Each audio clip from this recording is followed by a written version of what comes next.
আমাদের দেশের মানুষের যে পেটে যে কি পরিমাণ ক্ষুধা আপনি কি কল্পনা করছেন?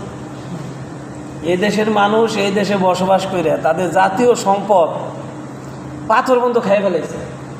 এটা কি কল্পনা করা যায়? একটা দেশের জাতীয় সম্পদ পাথরটা আমরা খাইয়ে লাইছি। মানে কি পরিমাণ ক্ষুধা! একটা মানুষ যদি পৃথিবীতে বসবাস করতে হয়, টাকা পয়সা কামাই করতে, তার কত হাজার কোটি টাকার দরকার ছোট্ট একটা পেট ভরার জন্য, এই পরিবার পরিজনের জন্য করার জন্য এত কিছু কইরা হাজার হাজার কোটি টাকা দেশ থেকে বহির্দেশে পাচার করে নিয়ে বাড়ি গাড়ি কইরা আমাদের কিছুদিন আগের ভূমিমন্ত্রী সাইফুজ্জামান চৌধুরী বিদেশে চলে গেছেন ৯,৫০০ কোটি টাকা এই দেশটা পাচার করে বলছে আই এম সেফ। আসলে কি উনি সেফ? এত মানুষের এদেশের মানুষের এত টাকা খাইয়া খরচ করে সে বিদেশে যায় ৩৬০টা বাড়ি করে সে সেফ।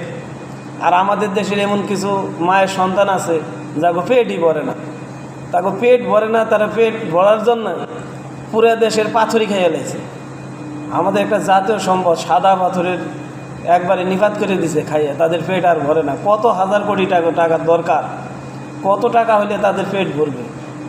আমাদের কোরআনে তো খানা শব্দের অর্থ লিখে দিয়েছে খা এবং না, দুইটা শব্দ একসাথে আল্লাহ ব্যবহার করছে। এই কারণেই যে খাওয়া লাগবে, কিন্তু খাওয়ার সাথে সাথে না শব্দটা ব্যবহার করছে। কোন খাবারটা খাওয়া যাবে, কোনটা খাওয়া যাবে না।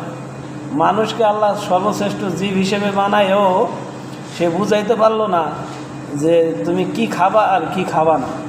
আমাদের দেশে মানুষের এত ক্ষুধা ভাই, যে খাবারটা খাইয়ে তার পেট না ভরার পরও সে দেশের পাথর খেয়ে লেছে। আমার মনে হয় যারা এই পাথরের সাথে জড়িত বা পাথর খাইছে, টাকা পয়সা নিয়ে লুটপাট করছে, আমার মনে হয় তার মা তাদেরকে শিক্ষা দিতে পারে নাই। যদি তাই পারতো তাহলে কোনো সন্তান তার দেশও মা, আবার তার মায়ের গর্ভে সে জন্মগ্রহণ করে দেশের এত বড় ক্ষতি করার কথা না যদি সে মানুষ হয়ে থাকে। আসলে মানুষের পেটের ক্ষুধা মিটে না। কত হাজার কোটি টাকার বিনিময় তার পেট ভরবে? কত টাকা দিলে তার পেট ভরবে? দেশের পাথর খাই ফেলাইছে। আমাদের নবী করিম সাল্লাল্লাহু সাল্লাম সে খিদের যন্ত্রণায় পেটে পাথর বাইধে রাখতো, পেট নিচের দিকে ব্যাকা হয়ে যেত, তাই সোজা করার জন্য পেটে পাথর দিয়ে গামছা দিয়ে বাইধে রাখতো যাতে পেট নিচের দিকে ঝুঁকে না পড়ে। আর আমরা পাথর খাইয়ে ফেলাইছি, পাথর বিক্রি করে হাজার হাজার কোটি টাকা লুট করে ফেলাইছি। এই দেশে মানুষের কত ক্ষুধা!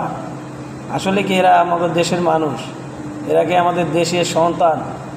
এরা কি আসলে দেশের জন্য ভাবে?